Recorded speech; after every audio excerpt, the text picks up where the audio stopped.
Welcome to another podcast episode of Get Paid for Your Pad.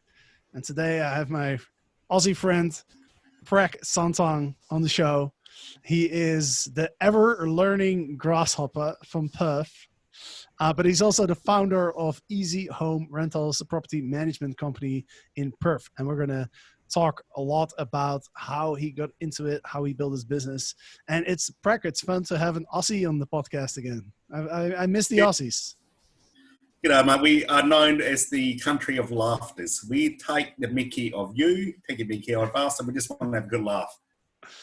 I dig it, man. I dig it. I like it. We should have more fun, more laughs. Laughing is healthy, keeps our spirits up. So I'm totally 100% down. You can take the mickey of me any day. We would indeed. I just need to find something to pick on first, buddy. I'm sure you'll find something. So you're in our STR Legends community. So obviously you have a pretty sizable operation going on. So you know we meet each other every week in our mastermind calls. So I'm sure you'll be able to find something to make fun of me. But before you do that, could you introduce yourself and let us know exactly how you got into Airbnb and how you built your business? Okay, we got started about, believe it or not, 18 months ago, purely through frustration. My wife and I, we own quite a few investment properties, and we were renting out long term. And 3 of our properties got trashed really badly. Tenants left behind a lot of damage, and it almost sent us broke. So we looked at it because there must be another option to rent out properties. So we trialed Airbnb with our first property, did really, really well. So we thought we'd do it again with a second property, did really well. Third property, and that was all in the space of 3 months. We went from basically negative cash flow to positive cash flow. And we thought, wow, this is amazing. Our best friend came along and said, what are you doing? I'm renting out my house. Fully furnished, equipped, on Airbnb. And he said, how much are you making? I said, we were making $1,000 a week. And he was previously making $400 a week. So he said, I like this. He gave me his keys and said, Prek, my house is now your problem. So, and we converted this property, and we did that, and it went from basically $300 a week to $1,200 a week. And next thing you know, in a space of 3 months, we went from 0 to 20 properties. Just people that just talked to us and said, here's my problem, and we've got the solution. Wow. So fast forward 6 months from that point, we were up to 60 properties, and all word of mouth, no advertising, no nothing. And I said to my wife at that time, she was working full time, I said, honey, I'm sick and tired of doing check-ins, I'm sick and tired of doing the bins, I'm sick and tired of this. I said, why can't you quit your job and do this full time? And that's what she did. And then fast forward another 6 months from there, we were up to 100 properties. And then COVID hit, and then it still feels like a fuzzy dream, but I think we still got COVID now. And we've dropped down probably about 10 or 15% of our business. And then we were ready to go. We were ready to gear up again and go 400 in a blink of an eye. So That's my story. That's an impressive story, man. So in a time span of about a year, you pretty much went from 0 to 100 properties. Yes. So, but I'll just give you a bit of a background. I'm probably a bit different to most operators. My background is in sales, real estate sales. I actually own a real estate business. So I talk to people every single day. So I share with them and go, hey, look at my property. I was making a loss. Now I'm making money. And they go, how do you do this? I do this, this, and this. And they go, I like that. I say, all right, just give me your keys and your property, and I'll do the same thing for you. That's pretty much my story. So the fact that I'm doing it myself with my personal properties give those guys a lot of confidence. Right. And you haven't done any marketing at all. It's all word of mouth. No, that's a lie. I probably have done a little bit of marketing. I've got someone in the Philippines that does some cool word optimization. My stuff. That's all I know. So that's everything awesome. I do, everything I do is very much on. I work very much on referrals. If someone loves what I'm doing, I want them to be my advocate and actually promote my business for me. So I charge a relatively high management fee. Am I able to talk numbers on your show, buddy? Absolutely. Go for it. Okay. So we charge 25% to manage a client's property. So every time a landlord introduces a property to me or one of their family and friends, I drop the management fee by 1%. So effectively, I said to them, if you give me 25 people that comes to my business, I'll manage your property free of charge. So I think the lowest person we've got on our books now is paying 14%. Wow. So they've given us 11 properties or referred us to 11 people. And we do that. Every time somebody comes on, I say, look, please, you must be wondering why I charge, 10, 15% more than my competitors. It's because you were referred to me by this person. They wouldn't refer you to me unless they obviously know that I can deliver. So, and fees is always an issue if people don't know that you're a known quantity or known to deliver value. Got it. And that's how we so for me, when I do it, I just go, all right, I say to the owners, we sign up on a 12-month management contract, and I say to my owners that if at any time they're not happy with our management style, their returns, or for whatever reason, give us 28 days notice and we can say see you later to each other. So that gives us a really powerful incentive, because if the owners don't maintain their property, we have the right to say, Jasper, you're a terrible landlord. You don't maintain your properties. You've got 28 days, fix it, or we won't be managing your property. Right, so it goes both ways. Correct. So it's complete accountability on both sides. Awesome. So I've got a really interesting question for you. So imagine somebody's listening. Imagine somebody's listening to this podcast right now and hearing your story, how you managed to scale that business so quick. You managed to create a living for yourself, but also for your wife. If somebody were to tell you, Prak, I love what you're doing. I want to do the same. Okay. What would be like 3 pieces of advice that you would give that person? The very first advice I would say to them is, I would ask them the question, are you willing to work 24/7? That's the very, very first thing I would say to them. This business is non-forgiving, but it's also very rewarding at the same time. So unless you're willing to be able to be on standby 24/7, don't do it. Do you have a passion for delivering an excellent product? So, and I've been in an instance when the cleaners call me up and say, Prak, I'm sick. And there might be a 2-hour gap between someone checking out and someone else going in. Normally, in average day, Jasper, I'm actually in a full suit. I've gone to clean apartments in a 3-piece suit. Mate, I'm probably the best looking janitor you've ever seen in your life. But that place was sparkling when I finished. So be prepared to do what others aren't. So be ready to do whatever it takes to make sure the property is absolutely outstanding. And third and foremost, believe in yourself. There's a market for what you do. And you just got to find a way of being known as the best in town. Don't be second best. Don't be third best. Be the best. And charge as if you are the best. So, I say to people, why do you charge so much more? It's because we deliver so much more. So if you want me to deliver at that competitor's XYZ rate, I need to reduce my service levels. Boom, boom, boom, boom, boom, boom, boom, boom, boom. And if I did that, you're not going to get the results that Jasper got, who referred me to you. Do you really want that?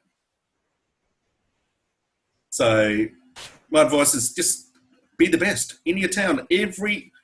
No one seeks out second best. Everybody wants the best. So I say that to people. So, the fact we have an unconditional release after 28 days, everybody wants to tie you up in a contract. I don't. I say to you, you're going to be so happy with our service that I don't care if we're not in a contract. And that's what I do.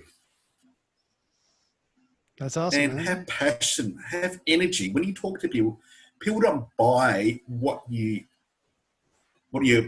promoting, flouting, or that, because they don't know that. People buy your energy. People buy your passion.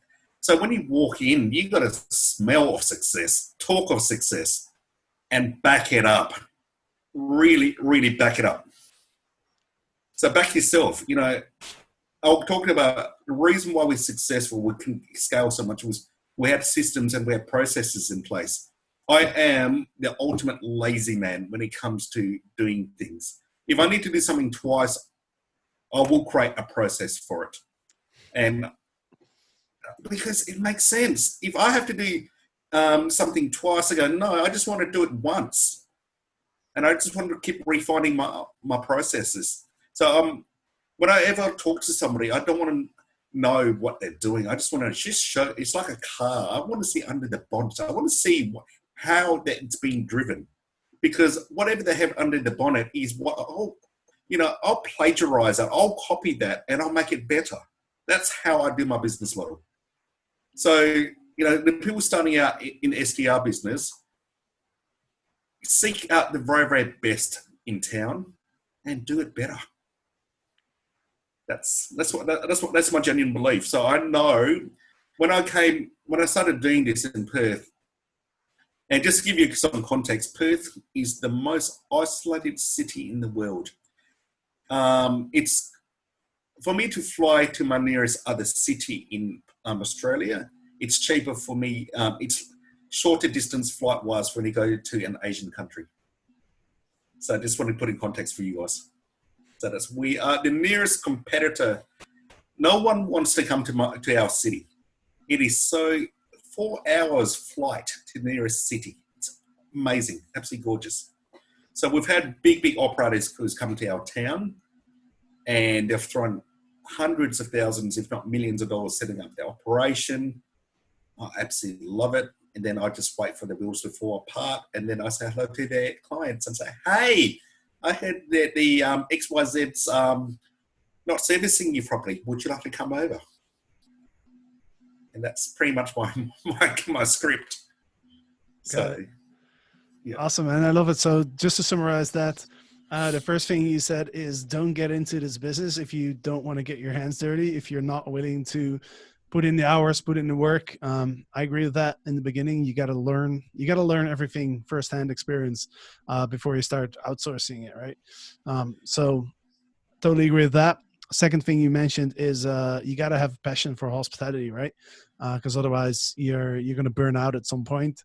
And then number 3, it was believe in yourself and processes and systems, right?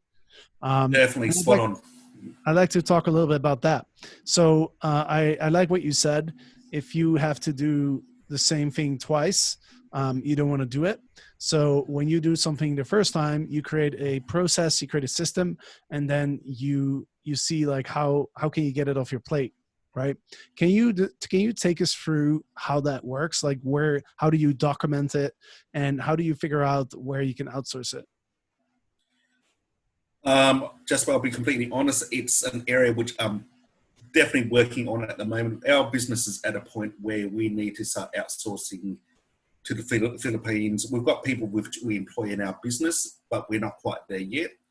Talking about processes, a lot of things, a common thread with STR is dealing with guests. So we've got a template for everything. So if a guest says, hey, Jasper, can I please check in at 9 o'clock in the morning? So we've got a reply. Click there. Can we please have a dog in our house? Click here. Can we have a party? Click here. So we've got templates for just about everything that is to do with what a guest would actually normally ask. We have a property checklist. So every time we that's a guest inquires and it goes, is there air conditioning in the house?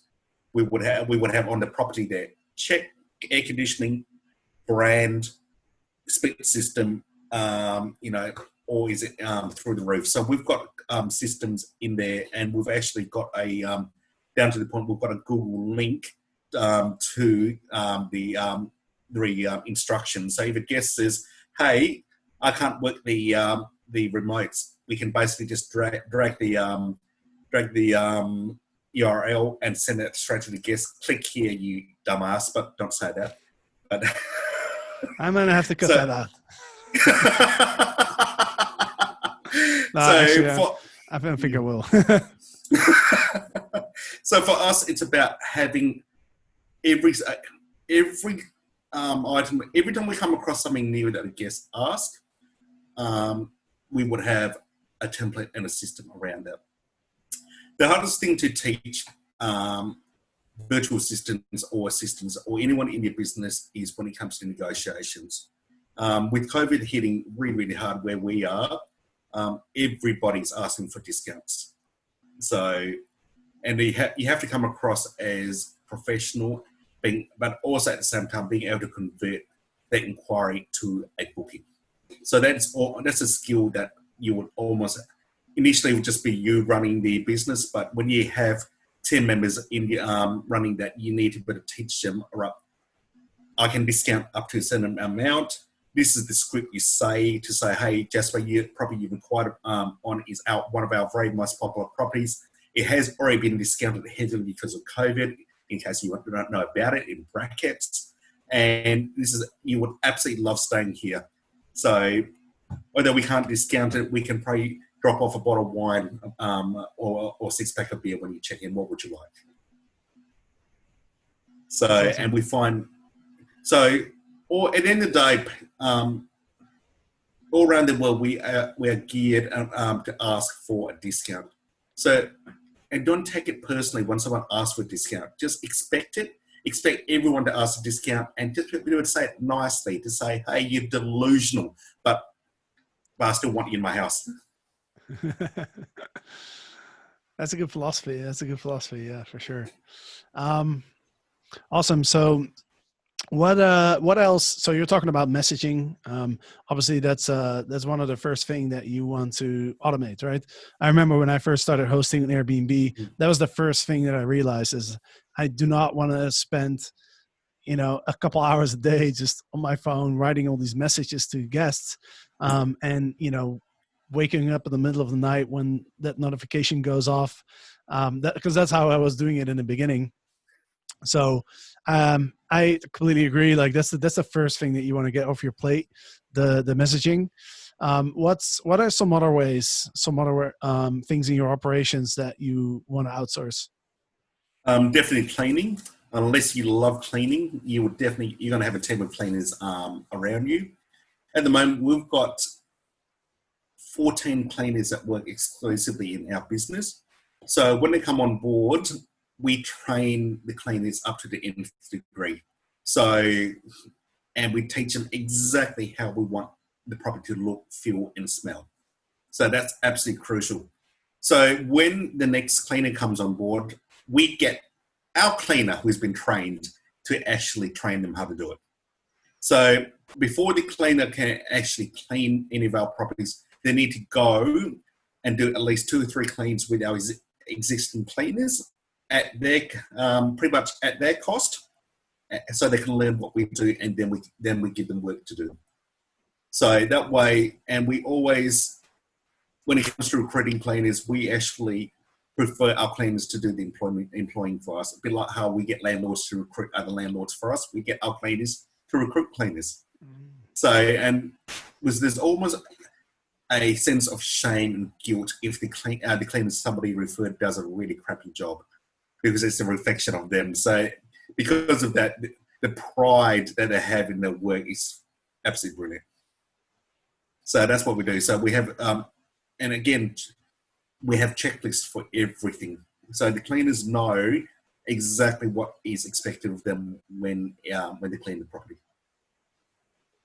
Yeah, I think that's a really, really smart way of doing it. Because a question that I get a lot is, how do you find cleaners, right? And I've always been lucky with the cleaners that I've worked with, in the sense that I already knew them and they were always doing an excellent job. So I've never really had to go out there and find somebody.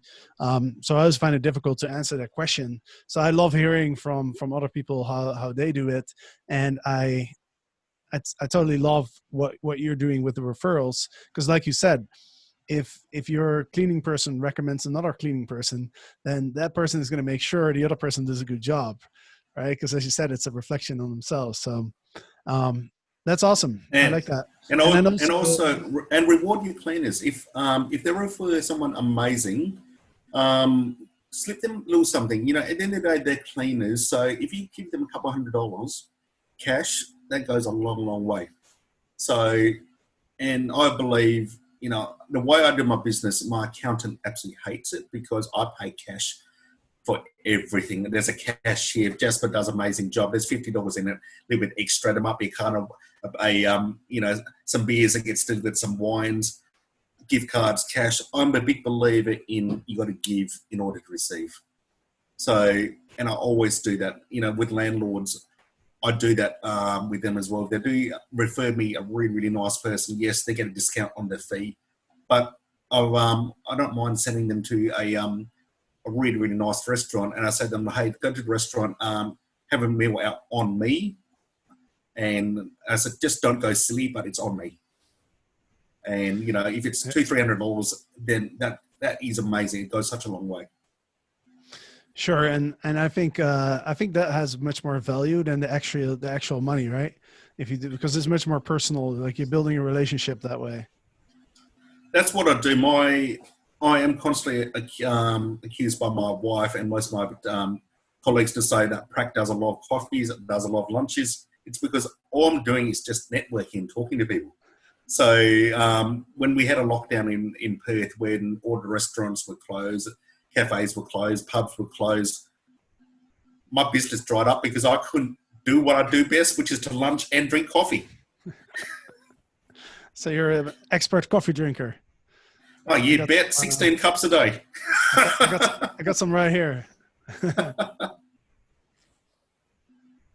Awesome. So, yeah, so the networking is really important, building relationships with not just your clients, but your homeowners, your guests, your cleaners, everybody. I like what you said about rewarding your cleaners. That was actually the first thing that I did when I asked my cleaning person. I asked her, how much do you, because I know she was cleaning hotels. So I asked her, like, how much do you make at the hotel? She gave me that number. And then I said, well, how about I pay you, 50% more than that, right, to clean my house. And as a result, she treated my house like a palace, right? Because now my business became her business as well. Like she had an interest in the business, right? Because I was paying her well. So I totally agree with that. When you get good people working for you, you have to reward them well. It's really worth it.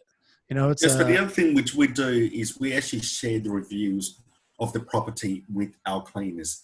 So when we get a 5-star for cleanliness, whatever it is, we share that with the cleaners. And if, God forbid, we get a 3-star review, we share that with the cleaners. And boy, they just want to know who the guests were so they can go and stab them. So that's how proud they are of what they do. Yeah. So they're very much invested. They're really invested in the business. So, and that's what you can do is cleaners at the end of the day, no one ever wakes up and says, when they're young, I'm going to grow up to be a cleaner. So that's something we've got to bear in mind is that they're probably the most pivotal cog in our business. And it is because of that, we've got to treat them as if they are the most important cog in our business. And when they actually genuinely feel that they are valued and appreciated, they don't want to work for anybody else because no one would treat them that way. Sure. That's invaluable. Getting appreciation for what you're doing it goes a long way, right? Awesome, man. Like we're getting to the end of this podcast, but this is awesome. I've definitely learned a bunch of things from you. So really happy. No, Jasper. I'm supposed to be I'm the grasshopper. I'm supposed to be learning.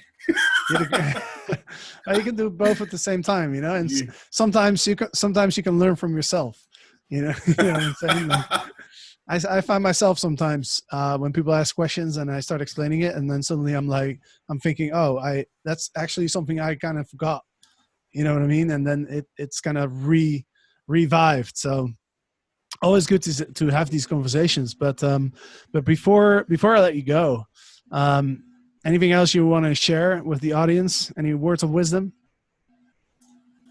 Probably the last words I would say, just I wake up each day being grateful, because everyone goes through shit. Everyone goes through hard times. But it's only through going through this shit and the hard times will you actually genuinely know what are happy times and great times. So every day that I wake up and I have a challenging day, I say to myself, thank you, that was an amazing lesson. So I always start the day and finish the day with gratitude. I'm so happy and lucky to be here on this earth, because it's borrowed times. Love that. Well, that's a great way to end this episode with some inspiration there. So, Prek, thank you so much for being on the show. I know it's late in Perth, Australia. Well, I guess because you're on the other side of the country, you're not late like Sydney late, right? How many hours? No. There's Sydney and Melbourne are 3 hours ahead of us, so we're actually very lucky. So that's why they call us the lucky state. So the lucky state. Awesome, man. Well, I can't wait to come back to Australia. I know travel from and to Australia is a little bit difficult right now. Hopefully that will improve in the future. Last time I was in Australia was 2013. I was in Cairns. So I'd love to go back there. I still want to go dive the Great Barrier Reef, but also I'd love to visit your city, Perth. I want to see those kangaroos, the big ones. You guys got. No, it's not the kangaroos that you want to see. It's the quokkas. Everyone is doing selfies with the quokkas.